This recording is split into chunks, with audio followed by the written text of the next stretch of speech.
Sup? Oh. What was that? Wait a minute. Go back. Best comments. How was anybody supposed to read that? Hell no. Hell no. Following stories are inspired / loosely based on. Alright.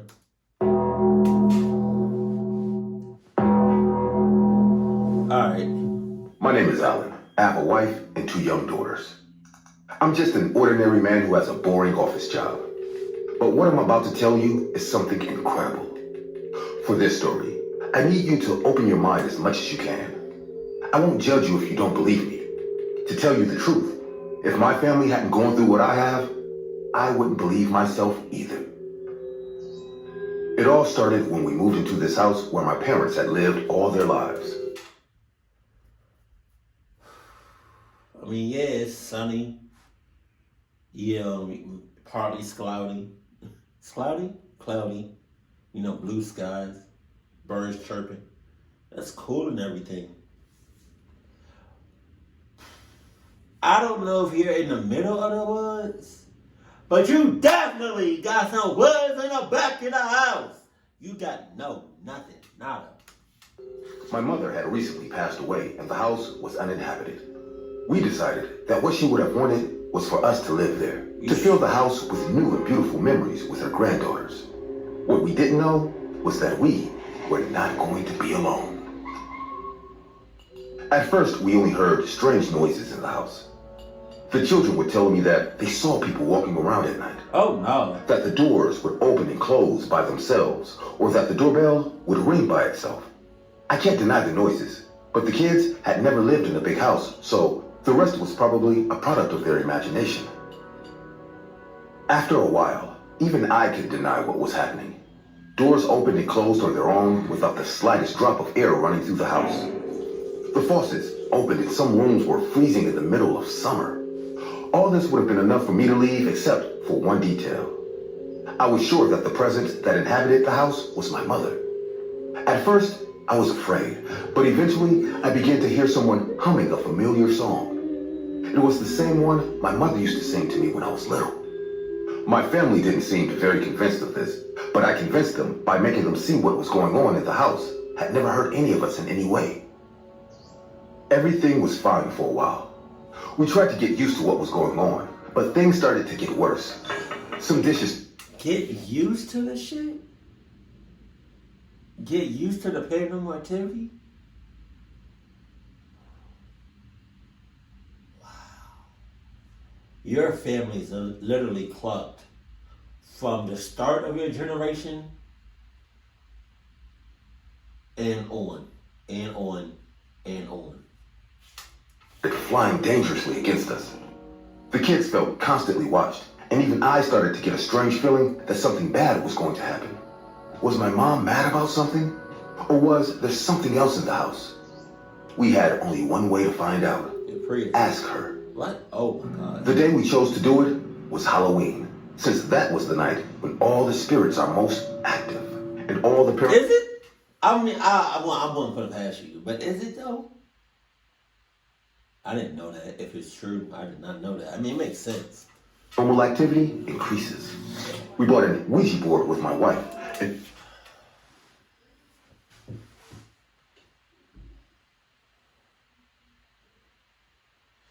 I want to get up and yell, damn, like, in the door, but I just got drawers on, and, yeah. So, I guess I was just, damn! Shit.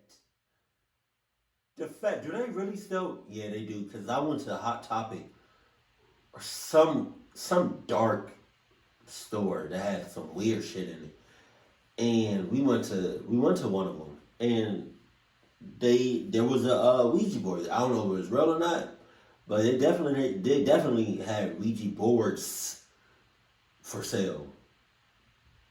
Oh my God!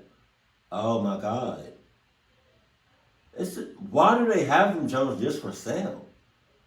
Like, what the hell? No one looked at us worried. Apparently, everyone bought them for this date. Wow. When the night came, the girls went to a friend's house to spend the night and ask for candy. So the house was only for me, my wife, and my brother, who proposed to help us with the process. Playing with the Ouija board on Halloween. How fitting, right? Make one more joke and I'll go trick-or-treating with the girls. Mothers-in-law are really scary, aren't they? Without further words, we started to play. We started asking her simple questions like if there was someone on the other side or if she lives with us in the house. But when we asked her if she was my mother, the board went to no, and the mood changed immediately. Alan, it said no. Is my mother with you? Well, can we talk to her? No, Edgar. Alan, I don't like this. We should get going. What do you want from us? B L O O D. Before I could say anything, the board shook much harder, and suddenly it launched itself at me. To hell with saying goodbye! Let's go! My brother screamed in terror as we all started to run. The house began to shake and all the paintings fell down. We reached the exit door and everyone ran to the car, but I stopped. Behind me, I heard my mother humming the lullaby. That's not your mom. Alan, what the hell are you doing? Let's go. No, I have to check to see if I see my mom. Wait for me. I promise I'll be right back. Hell no. Just let it... Who waiting for your ass? Not me. Cause you. What the fuck you talking about? You talking about just wait for me? Get the hell out of here. I'm not waiting on your ass. I should have done this shit in the first place. And that's not your mom. That's not your mom. B! That is not mom! Without hearing them yelling at me to come back, I went back into the house. Maybe it sounds crazy. Hell, it was probably crazy. But I wanted to hold on to the slim chance of seeing her again one last time. I went into the room where we played Ouija, and the light in the next room, the kitchen, began to flicker. I stood at the dining room looking at her, and there she was. My mom, upon seeing me, stopped humming the song. I was about to hug her, but I felt something strange that prevented me from going. But at the same time, my body was totally paralyzed, and I could only stand there looking at her.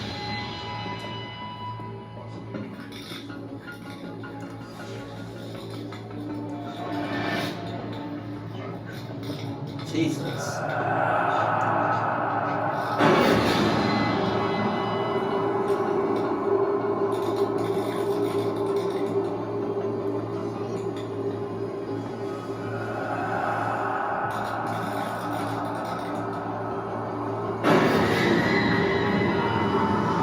That's more than I needed. My mother wasn't here.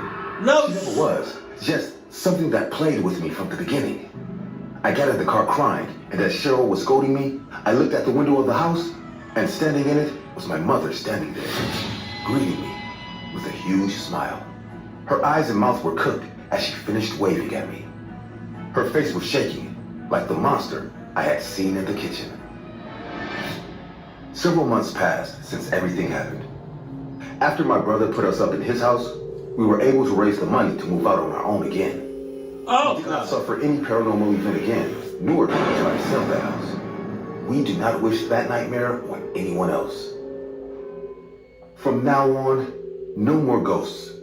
I will only spend time with my wife and daughters. Well, I mean, it's not that simple though. You mess with the Ouija board. You play with the Ouija board. You let the spirits out. So it's not gonna be that simple. Cause best believe they still with you.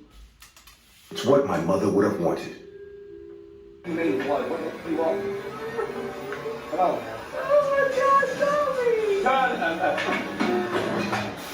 Hey guys, I hope you're enjoying the video. If so, please leave a like.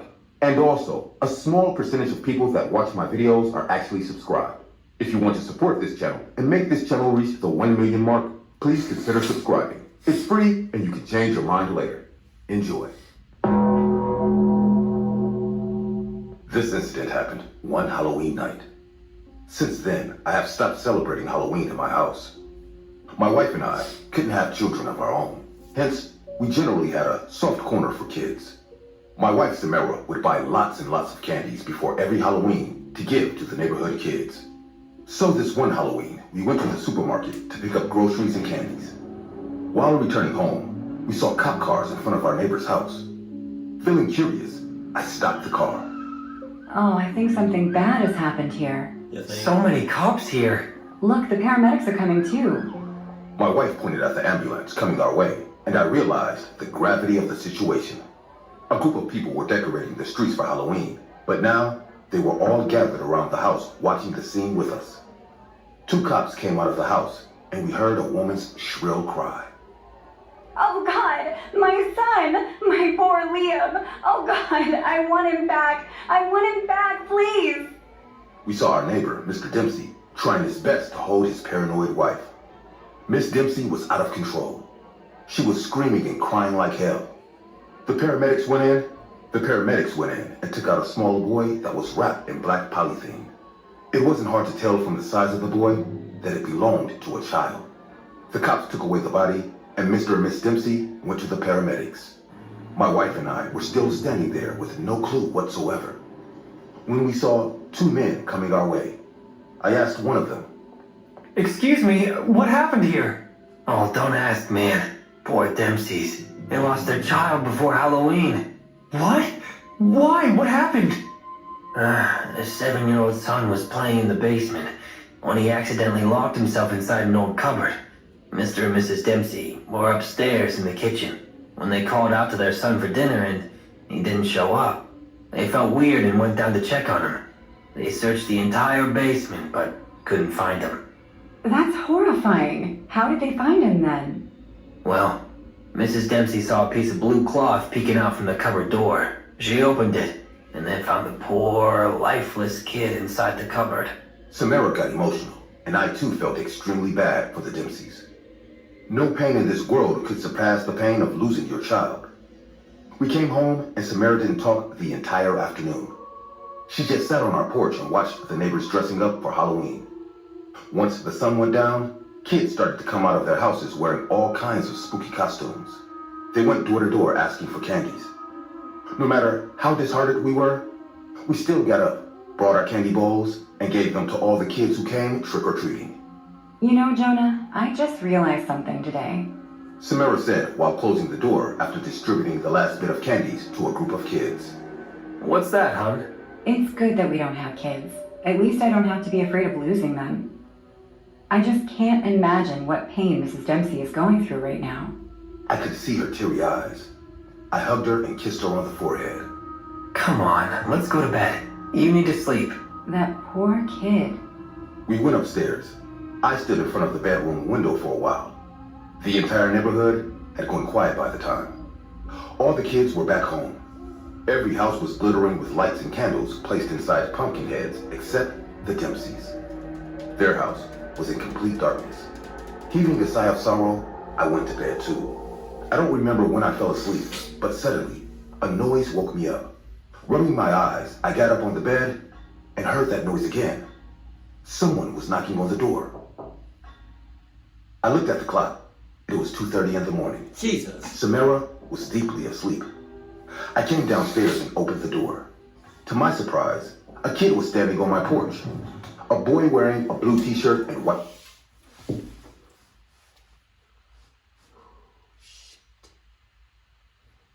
My hair itches so bad.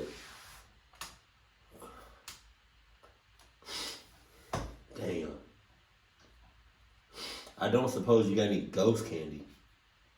Jesus. shorts. He kept his head down so I couldn't see his face. Hey, kiddo. Why are you out so late? Do your parents know you're here?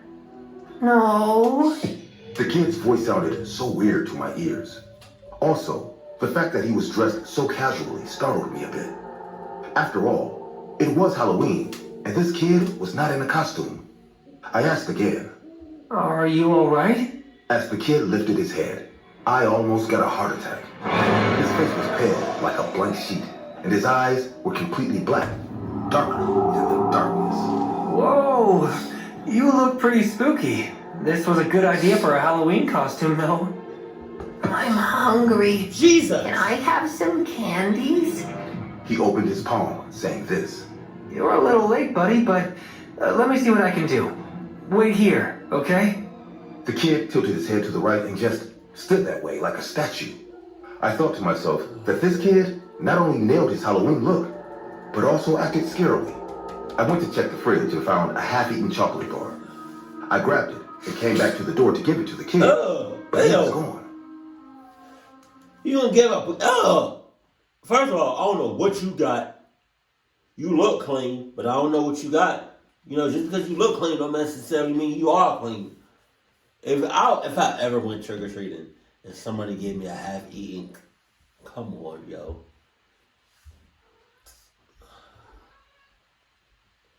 I'm going for the nuts. I'm rocking it. Yeah, cause that's gross. Hey, mama. Thinking the kid had gotten inside, I quickly turned around and said, Hey, I have some chocolate for you. Take it and go home. Your parents must be worried. but the kid was nowhere to be seen. I was contemplating what just happened when I heard chuckling and running footsteps in our basement. I opened the basement door and yelled. Come out of there, kiddo. It's too late to play here. Come on, let me take you home. I can't see. It's so dark in here. Just like last time. I turned on the basement light, but shockingly, it didn't turn on. I remember very well that the light was working just fine in the afternoon. Thinking the kid might get scared down there, I grabbed a small flashlight and started walking down the basement stairs. 2 white bed sheets were hanging on the wire at the end of the basement. As I flashed my light at the gap between those sheets, I saw the kid standing there and staring at me with a creepy big smile. God, Okay, time to go home now. Saying this, I walked to the bed sheets, and as I moved them to catch the kid, the hair at the back of my neck stood up. I found myself standing alone in the basement. It was as if the kid just vanished in thin air. There was no one. I repeat, no one behind those sheets. A chilling wind turned the atmosphere around me cold. That's when I heard the chuckle once again. Turning around, I now saw the kid standing right behind me. Blue veins had appeared in his pale face, and the black thick liquid was dripping down from his eyes. He snatched the chocolate bar from my hand, and I felt his touch. His hands were colder than ice. What? Who are you? I am Liam Dempsey. Can you take me home now? I think I'm lost. Can you help me? Oh my god! That's it. I don't remember after that. I fainted, and Samara found me in the basement when she came looking for me in the morning. She was surprised and kept asking me why I was sleeping on the basement floor the entire night. But I couldn't tell her what I saw. what? I often heard about these black-eyed kids, but it was my first time with a real one. I don't know why poor Liam turned into a black-eyed kid, but I think the fact that he died in dark... But why wouldn't you tell your girl? She's sus. You want her to experience the same thing you experienced? Oh my God. somehow made him look that way. What do you think?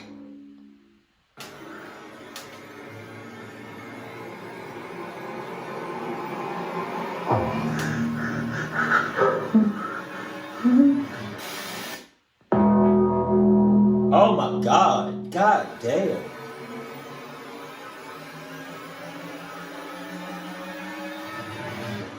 Jesus.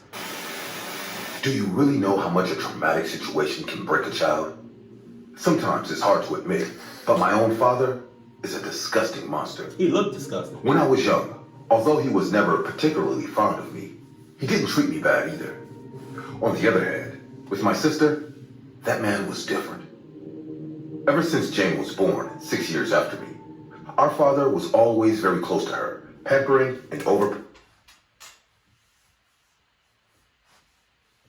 Is it me or am I getting like weird vibes from him? Why he so close to her like that? Like, ugh. protecting her all the time. Our mother thought she was just Daddy's spoiled daughter. But 2 years ago, we found out what he was really doing to her at the time. Something that shouldn't be done to a child. Soon, Mom denounced him, and so he left our lives. But my sister had already been very affected. As a 10-year-old girl, Jane suffered from fits of rage and was very emotionally dependent on her family. More on me than her mother. She didn't like to play with other children or leave the house. In fact, when she saw another man, she would start screaming. For 2 years, Jane had been receiving therapy. She had even changed her psychologist several times, but her case was progressing slowly. Still, our mom didn't want my sister to be given any kind of medication. Adam, I'm here, in the kitchen. What's going on? why didn't you wake me up? You're having breakfast without me? Oh, chill out. Even though I asked her to, her angry expression didn't change. You were sleeping so peacefully, I didn't want to... Anyway, I prepared your food, okay? Do you like leaving me alone? You know I don't. I just did it to let you rest, I think. Right, I needed to rest, because today is Halloween. But you don't even like to go out. I'll wait all night for you to bring me my candy. It was common for me to do that on Halloween, and in fact, I like to bring her candy to make her happy. But that year, I had different plans. I'm sorry, little one, but tonight I won't be able to make it. But what about my candy? I'll buy you some tomorrow. It's not the same. What are you gonna do then, huh? The truth was that, weeks ago, my best friend Billy had invited me and Emma, another friend, to a Halloween party. Are you going out with Emma? I'm going out with my friends. It'll just be this time, okay? In the evening that same day, I was ready. I had disguised myself as a skeleton. In fact, I was truly satisfied with my appearance. A short time later, I received a message from Emma. "I'm outside your house," it said, since we had planned to go to Billy's Halloween party together. As I opened the front door of my house, Looks good on you. I was gonna say exactly the same. luckily, the abandoned house where Billy had planned to have the party wasn't too far away, but we had to cross a path through the woods. After a while, we arrived at an old building. It's pretty obvious it's here, isn't it? I mean, I can't remember the last time I heard so much noise. Oh, shut up. Let's have some fun. My friend took me by the hand, and together, we ran towards the place. Arriving at the front door, she rang the bell. Soon, Billy opened it. Man, you came! Hey! Let's get to the point, Billy. Where are the drinks? Follow me. Oh. Can you check that, Adam? I'll be right back. I didn't mind helping him, so I turned and walked to the door. Huh? But there's no one... Shit! As a reflex action, I had moved away, but I went back to the door as soon as the bell rang again. Jesus. God damn. What the hell? A fucking mask? The stranger stood still for a few seconds, until suddenly, they launched towards the doorbell camera. Stop it already! What's up, Adam? I thought you were gonna open the door. It was a kid making a joke. If you say so. Come on! Don't you want to dance with Emma? I put aside what had happened and walked over to my friend, who was already dancing in the crowd. Adam! I joined her, which really relaxed me, as moving my body to the music was quite fun, until I saw that person again.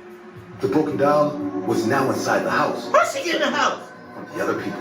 What's wrong? Don't tell me this is the open party. Don't tell me anybody and everybody's invited. Hey, mama. Don't tell me. Hey, mama. Don't tell me.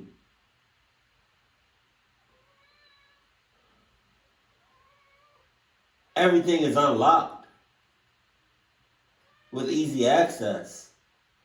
The clock out of here. I think there's a child at the party. A child? Oh, God. In the blink of an eye, my friend's expression changed to one of fear.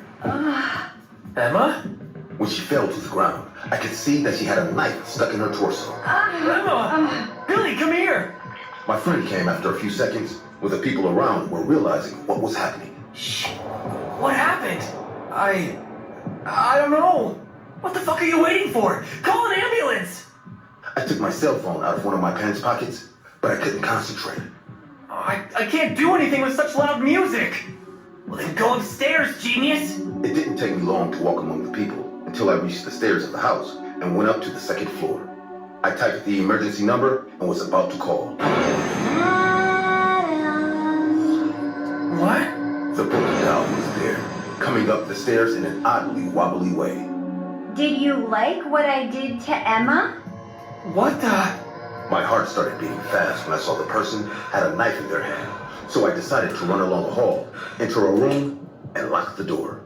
Adam, I need you. I could barely see in there. What the heck? What the heck? You are there, aren't you? Get out. I need you. Is this a fucking joke? I'm calling the police. The police? What for? Forget that. I need you. Let's go for my candy together. My skin got goosebumps the moment I realized. Jane? I'm not afraid to go out anymore. I can take care of anyone who wants to hurt me. You saw it yourself. My sister was too young to go to jail and broken enough to be sent to a mental hospital. So that's where she is now. After the attack, I did my best to apologize to Emma, but that didn't make it any better, as it had been too traumatic for everyone involved. Sometimes it's hard to admit, but I don't miss Jane. Oh, I'm right there with you. I don't miss her ass either. Jesus. She completely turned, did a 180. Jesus. That's crazy. So did that really happen? Did she really go to that party and stab her? Oh my God. And not, she was just in there just cause. Like she went in there with the ease. Time out. No. Oh my, see with parties? Well, first of all, I don't do parties like that. I don't like, especially like big parties. But like, man, come on, yo. Like, at least have somebody at the door for shit like this. Oh my God. It's Halloween. That's all I gotta say about that. It's Halloween. Keep your guard up. Watch out for, everybody and not just one person. And at a certain time, probably like 11 o'clock at the late, 10 o'clock p.m., lock everything in your house. And everything that can be locked should be locked. Please. And make sure you check the checklist. Hey, nobody check the checklist. Hey, nobody check the checklist. Hey, mama didn't check the checklist. Hey, daddy. See, I'm just saying, like, you have to do that. Cause ain't no reason, I don't understand how Jane got into the party with such ease. And then just that, that's crazy. And was it her father that made her turn like that? Oh, God. Keep it cold, keep it classy, and I love you, stay happy. My family.